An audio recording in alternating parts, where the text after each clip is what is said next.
शेर और खरगोश। बहुत ही अच्छी कहानी है, तो चलो शुरू करते हैं। शेर और खरगोश। किसी वन में भासुरक नाम का एक सिंह प्रतिदिन अनेक वन्य जीवों को मारा करता था। एक दिन जंगल के सभी जीव मिलकर उसके पास पहुंचे और उससे निवेदन किया, वनराज, प्रतिदिन अनेक प्राणियों को मारने से क्या लाभ? आपका आहार तो एक जीव से पूर्ण हो जाता है। इसलिए क्यों न हम परस्पर कोई ऐसी प्रतिज्ञा कर ले कि आपको यहाँ बैठे बैठे ही आपका भोजन मिल जाए। सिंह उनकी बात मान गया। उस दिन के बाद सिंह को हर रोज एक जीव भेजा जाने लगा। समय बीतता गया। एक दिन एक खरगोश की बारी आ गई। खरगोश सिंह की मांद की ओर चल पड़ा, किंतु मृत्यु के भय से उसके पैर नहीं उठ रहे थे। मौत के डर से वह जंगल में इधर उधर भटकता रहा। एक स्थान पर उसे एक कुआं दिखाई दिया। उसे देखकर उसके मन में एक विचार आया, क्यों न भासुरक को उसके वन में दूसरे सिंह के नाम से उसकी परछाई दिखाकर इस कुएं में गिरा दिया जाए। यही उपाय सोचता वह भासुरक सिंह के पास वह बहुत देर बाद पहुंचा। सिंह उस समय, देखो यह चित्र है, इसमें दिखाई दे रहा है कि खरगोश की बारी आई थी। सभी जानवरों ने प्लान किया था कि शेर के पास एक एक करके एक जानवर जाएगा। जब खरगोश की बारी आई तो खरगोश ने पहले जंगल में घूमते घूमते ये कुआं देख लिया था। फिर उसने प्लान भी बना लिया कि हमें शेर को किस तरह मारना है। तो वो आगे क्या कहता है शेर से, तो सुन देखते हैं आगे। शेर भूख प्यास से बेहाल था। वह सोच ही रहा था कि कुछ देर तक और कोई पशु न आया तो वह अपने शिकार को चल पड़ेगा और पशुओं के खून से सारे जंगल को सींच देगा। उसी समय वह खरगोश उसके पास पहुंच गया और उसको प्रणाम करके बैठ गया। खरगोश को देखकर सिंह ने क्रोध से गरज कर कहा, अरे खरगोश, एक तो तू छोटा है और फिर इतनी देर लगाकर आया है। खरगोश ने सिर झुकाकर उत्तर दिया, स्वामी, आप व्यर्थ क्रोध कर रहे हैं। पहले मेरी देरी से आने का कारण तो सुन लीजिए। शेर गुर्राया, जल्दी बोल, मैं बहुत भूखा हूँ, कहीं तेरे कुछ कहने से पहले ही मैं तुझे चबाने जाऊं। खरगोश बोला, स्वामी, मैं आपके पास आ रहा था कि मार्ग में दूसरा सिंह अपनी गुफा से निकल कर आया और बोला, अरे किधर जा रहा है? मैं तुझे खाने आया हूँ। मैंने उससे कहा, मैं अपने स्वामी भासुरक सिंह के पास आहार के लिए जा रहा हूँ। तब वह बोला, भासुरक कौन होता है? मैं ही तुम्हारा राजा हूँ। मैं उससे किसी तरह जान छुड़ा कर आया हूँ महाराज, इसलिए मुझे देरी हो गई।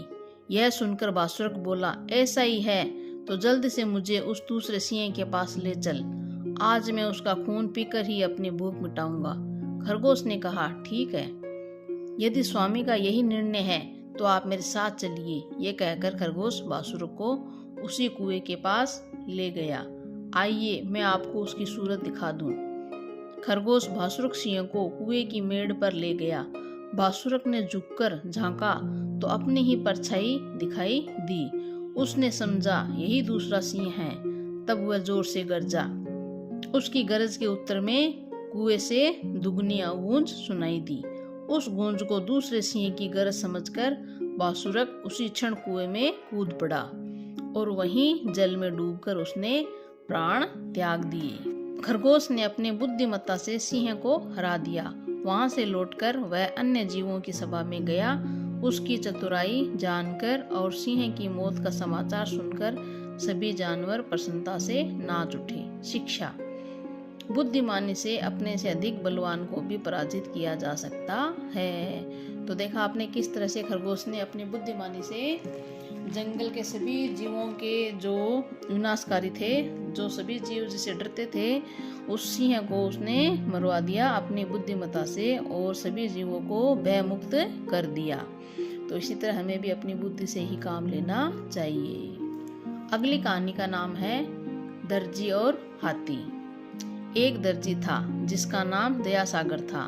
नाम के अनुसार ही उसमें वैसे गुण भी थे। वह बहुत दयालु स्वभाव का परिश्रमी व्यक्ति था। जब वह अपनी दुकान पर कपड़े सीलता रहता था तो उसकी दुकान पर एक हाथी प्रतिदिन खड़ा हो जाता था। दर्जी रोज हाथी को कुछ न कुछ खाने को देता था। परिणाम स्वरूप हाथी दर्जी को रोज सैर कराने ले जाता था। हाथी नियमित रूप से प्रतिदिन आने लगा था।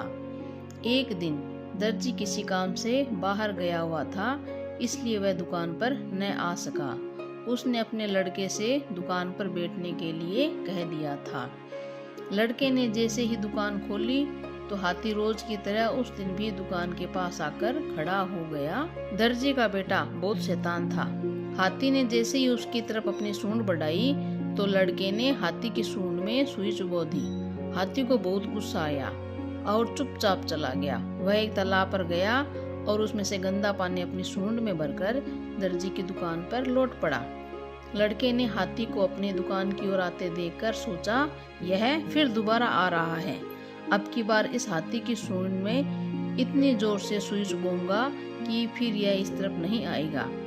हाथी जैसे ही दुकान पर पहुंचा तो उसे अपनी सूंड का सारा गंदा पानी वहां पर उड़ेल दिया। इससे दर्जी की दुकान में रखे सब कपड़े गंदे हो गए। अब लड़के को अपने किए पर बड़ा पछतावा हुआ।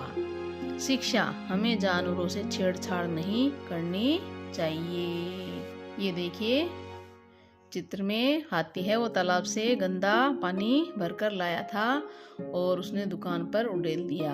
हमें जानवरों को नहीं सताना चाहिए। जानवर होते हैं वो तो बेजुबान होते हैं, वो अपने पीड़ा को, अपने दर्द को बोल कर कह नहीं पाते हैं, इसलिए हमें जानवरों को छेड़छाड़ नहीं करना चाहिए।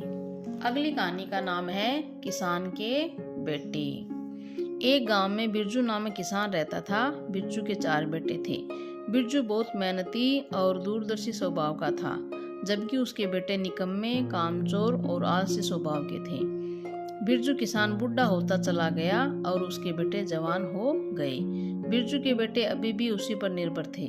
बिरजू को पता था कि वह बहुत जल्दी मर जाएगा, अतः बिरजू चिंतित रहने लगा कि मेरे मरने के बाद मेरे इन कामचोर बेटों का क्या होगा। ये बिना कोई काम किए कैसे अपना जीवन यापन करेंगे। बेटों को सही मार्ग पर लाने के लिए बिरजू किसान ने उन्हें अपने पास बुलाया और कहा, मैंने आपने कमाए पैसे से जो कुछ भी खरीदा है, सोना चांदी आदि सब अपने खेतों में गाड़ दिया। अब मैं बूढ़ा हो गया हूँ। शायद इसी कारण से मुझे यह याद नहीं रहा कि धन किस जगह गड़ा है। मेरी स्मरण शक्ति भी कमजोर हो गई है। यह कहकर किसान मर गया। अब बिरजू किसान के 4 बेटों ने सोना चांदी तथा पैसा ढूंढने के लिए सारा खेत खोद डाला, परंतु उसके हाथ कुछ नहीं लगा। यह देखकर वे बहुत निराश हुए।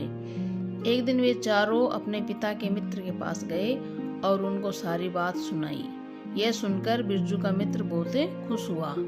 उसने कहा, तुम्हारे पिता बहुत बुद्धिमान थे। अनाज ही तो असली सोना है। तुमने खेत तो खोद डाला, अब उसमें बीज बोकर अच्छी फसल उगाओ और उस फसल को बाजार में बेच दो। इससे तुम्हें काफी मुनाफा होगा। चारों ने ऐसा ही किया और परिश्रम का महत्व समझा। शिक्षा, परिश्रम का फल अच्छा होता है। तो हमें परिश्रम करना चाहिए, हमें मेहनत करनी चाहिए, आलसी पूर्वक जीवन व्यतीत नहीं करना चाहिए।